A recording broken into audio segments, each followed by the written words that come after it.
Hi అండి. నమస్తే. నేను మీ శిరీష. వెల్కమ్ టు ఎలినాటి రుచులు. ఈరోజు మన ఛానల్‌లో అయితే కర్రీ చేశాను. ఆకుకూర కర్రీ.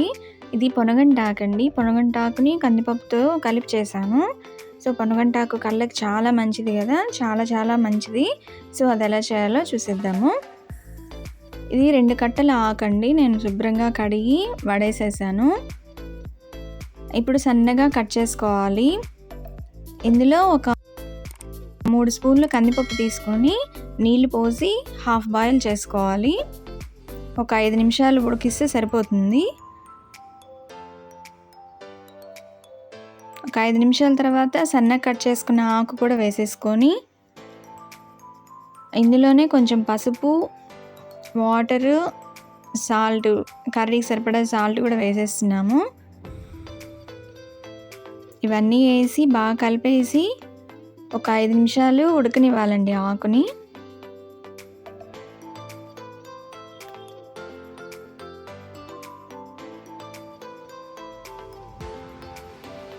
మూత పెట్టేసి ఒక 5 నిమిషాలు ఉడకనివ్వాలి. 5 నిమిషాల తర్వాత ఉడికేసిందండి. ఇదంతా వడగట్టేసాను. ఇది కొంచెం చల్లారాలి. చల్లారిన తర్వాత నీళ్ళన్నీ పిండేసుకోవాలి.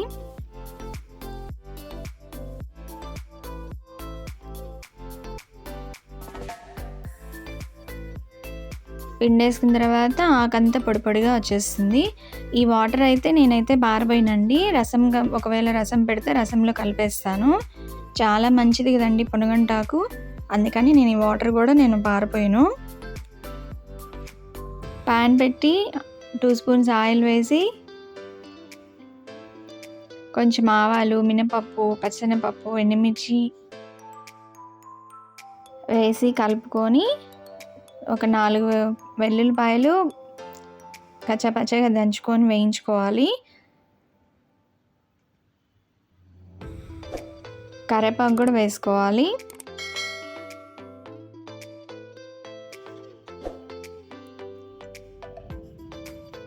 ఈ చిటపట అనిన తర్వాత పిండేసుకున్న ఆకు ఉంది కదా, అది కూడా వేసేసుకొని కలిపేసుకోవాలి. ఆల్రెడీ సాల్ట్ వేసేసుకున్నాం కాబట్టి సాల్ట్ ఏం వేసుకొని అవసరం లేదు. బాగా కలిపేసుకొని మీడియం ఫ్లేమ్లో పెట్టుకొని కలుపుకోవాలి.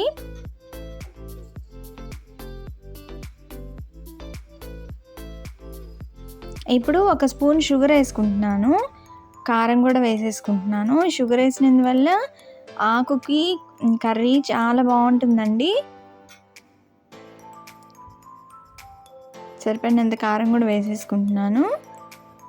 పిల్లలైతే ఇలా చేశారంటే పిల్లలైతే చాలా ఇష్టంగా తింటారు.